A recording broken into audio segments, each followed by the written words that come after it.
Hi, I'm E.D. Lewis and welcome back to Nocturnal Reviews, and sadly, Summer Spooks is over. But if anybody is wanting to continue it, feel free. That's what I'm going to be doing today, is wrapping up Summer Spooks. So this is what I got up to, and I will go over the prompts one more time. Just hold on.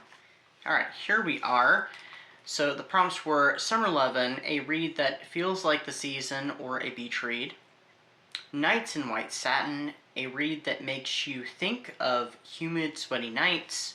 Blockbusters, a read that inspired a film or TV show or should be one.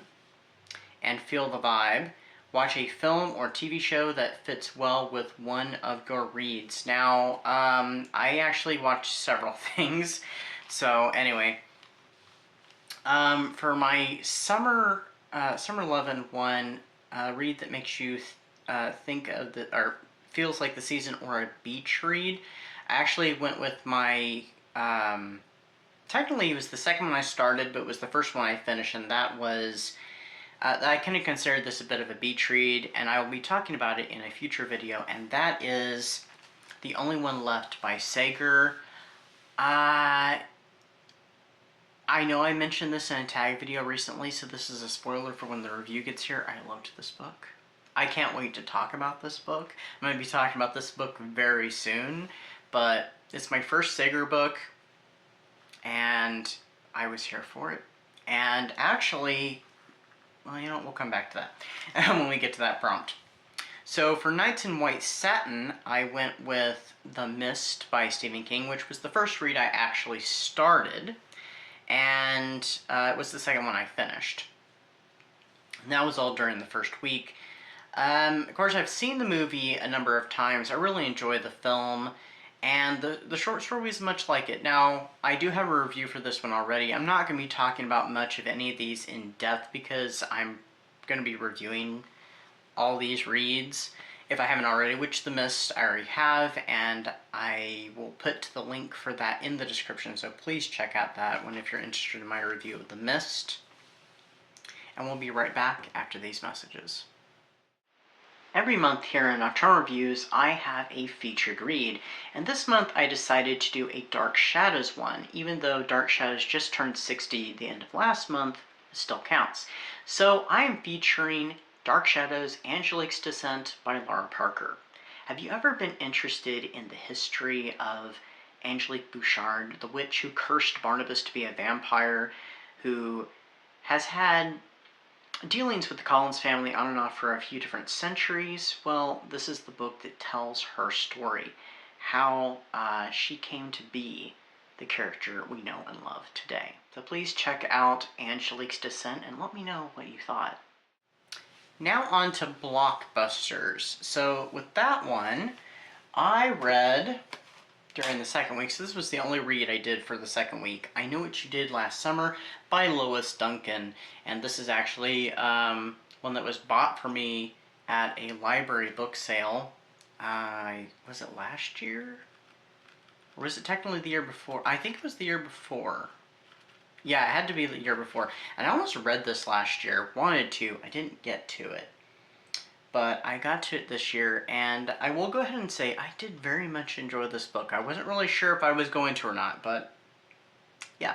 So I will be doing a review on this. And actually, I did watch a movie that went hand in hand. Actually, two movies that go hand in hand with that, so. And also it was a TV show, but I've never seen the TV show. I've only seen all but one of the movies. Feel the Vibe, so the film one, okay, so this is going to be all my watches. So the one I initially did for this was actually a 3-part one. So and this was for the first book I finished. And also for a special anniversary that's just come up, 60 years of Dark Shadows. I watched the first 5 episodes of Dark Shadows. I didn't get them watched on the dates because the 5th episode I missed that day. It would have been Wednesday, the 1st of July. Unfortunately, there was things that came up, so I had to end up watching it on the 6th. Not the 6th, sorry. I was thinking 5 episodes, 6.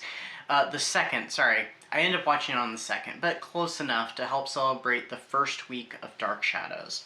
So that one very much goes with the only one left, because it has a lot of very Dark Shadows vibes to it.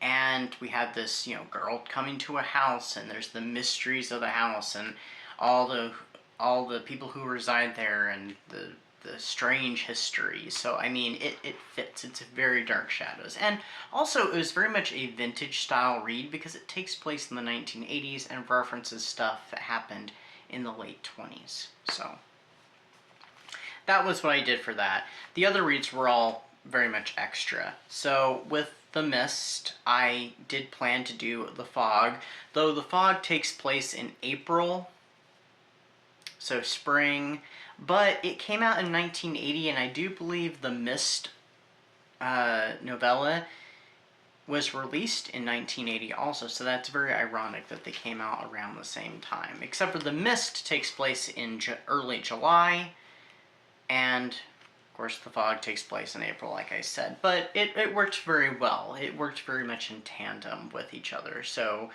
it had some similar vibes, though one was very much a creature feature of, strange creatures versus, well, I don't want to spoil anything if you've not seen The Mist by John Carpenter, so I'm not going to say.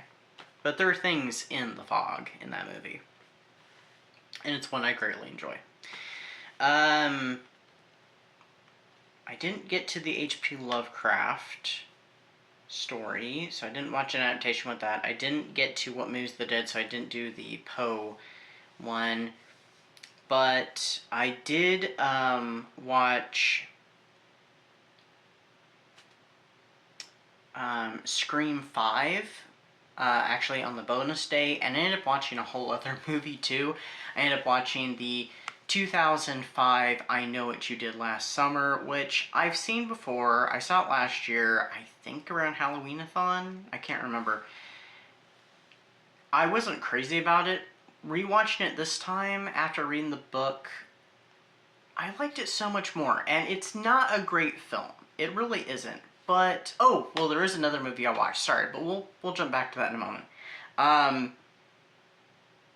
I would like to see another one, to be honest. And I think what helped me enjoy it more is the other one, the one I forgot to say, is I watched I Still Know What You Did Last Summer, which was the one I actually watched to accompany this. I had only ever started it. I'd never finished it. Actually, I'd started it on streaming and never finished it. And so when I saw it on DVD, I just picked it up. It was really cheap a couple of years back. And so I finally watched it, and it's not a great movie, but it's quite enjoyable. I actually would say I like it better than the first one. It's very entertaining. We get a young Jack Black, who I guess went uncredited for this movie. But, I mean, his character was kind of funny. Very early Jack Black type character, but, it was fun all the way around. So, I really enjoyed it. I still have not seen the third movie, I'll Always Know What You Did Last Summer. I've heard that one goes into the realm of the supernatural. Not that, I would argue somewhat that the 2025 film also slips a little bit into supernatural just because of one scene. And I guess the third film is also canon to it, at least somewhat. So, I mean, I guess the supernatural does still exist in the I Know What You Did Last Summer franchise. But anyway, I haven't seen the TV show yet. That's the only thing I haven't seen. So, anyway, that is my wrap-up of Summer Spooks 2026. I am planning to return with Summer Spooks again next year. I was originally going to do it as themed weeks, and I am planning to do that now next year instead. I actually already have one of the weeks, the theme already picked out. The other theme I'm not sure about. So, I'm not sure when. I don't think I have any plans to participate in any. I need a little bit of a break from events. I don't think I plan on participating in anything till maybe September. I honestly don't know if Vamptember is happening or not, but if it is, that'll probably be my next one. And of course, probably Halloween-a-thon. I'm sure that will be happening again, so I will definitely be participating in that. So I'm not planning anything till probably September.